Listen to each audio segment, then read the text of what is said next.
এমনটাই ছবি ফুটে উঠল মালদার হরিশ্চন্দ্রপুর ১ নম্বর ব্লকের বরুই গ্রাম পঞ্চায়েতের বরুই অনুপনগর গ্রামে।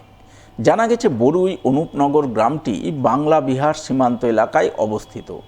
এই গ্রামের এক পাশ দিয়ে বয়ে গেছে মরা মহানন্দা নদী, আর এই নদী গ্রামে বিদ্যুৎ পৌঁছানোর ক্ষেত্রে প্রধান অন্তরায় হয়ে দাঁড়িয়েছিল।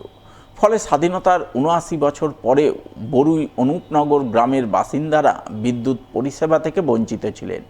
ফলে রাত নামলেই ঘুটঘুটে অন্ধকারে ঢাকা পড়ত গোটা গ্রাম, বাড়ি বাড়ি জ্বলে উঠত কুপি, হ্যারিকেন। এই পরিস্থিতির বদল আনতে অনেক চেষ্টা করেছেন গ্রামবাসীরা। গ্রামে বিদ্যুৎ পরিষেবা পৌঁছে দেওয়ার দাবিতে বিভিন্ন সময় বিভিন্ন রাজনৈতিক দলের নেতা নেত্রীদের কাছে বারংবার দরবার করেছেন, চিঠি চাপাটি করেছেন প্রশাসনের বিভিন্ন মহলে, কিন্তু গ্রামে পৌঁছায়নি বিদ্যুৎ পরিষেবা। এই কথা জানতে পেরেই বরুই অনুপনগর গ্রামে বিদ্যুৎ পরিষেবা পৌঁছে দিতে গত মাস তিনেক আগে উদ্যোগী হন মালদা জেলা পরিষদের কৃষি, সেচ ও সমবায় কর্মাধ্যক্ষ রবিউল ইসলাম। তার উদ্যোগেই অবশেষে রবিবার বরুই অনুপনগর গ্রামের বাসিন্দারা প্রথম বিদ্যুতের আলোর মুখ দেখেন।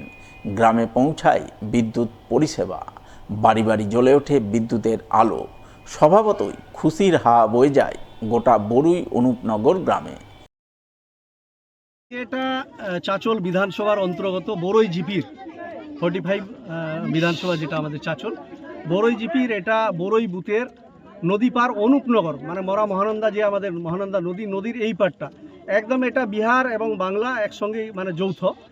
এইখানে আজকে আমরা ইলেকট্রিফিকেশন আজকে হ্যান্ডেল আমরা চার্জ করলাম, কারণ এটা স্বাধীনতার ৭৯ বছর, এবং আমি জানি না পৃথিবীর শুরু থেকে কোনোদিন হয়তো এই জায়গায় হয়েছিল কিনা, আমার জানা মতে জানা নেই, কেন আমাদের জন্ম থেকে নিয়ে আজ অবধি আমরা কিন্তু দেখতে পাইনি।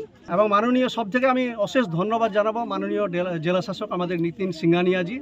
ওনার তৎপরতায়, ওনাকে বলার সাথে সাথে ইলেকট্রিক ডিপার্টমেন্টের সমস্ত ইঞ্জিনিয়ারদের পাঠিয়ে এবং তড়িঘড়ি একটা এই যে 3 মাসের মধ্যে এটা প্রসেস করে পিলার পুঁতা থেকে নিয়ে শুরু করে আজকে তার দেওয়া থেকে নিয়ে শুরু করে এবং বাড়ি বাড়ি যে মিটার বসিয়ে কানেকশন, আজকে আমরা শুভ উদ্বোধন চার্জ করলাম আজকে প্রথম এইখানে।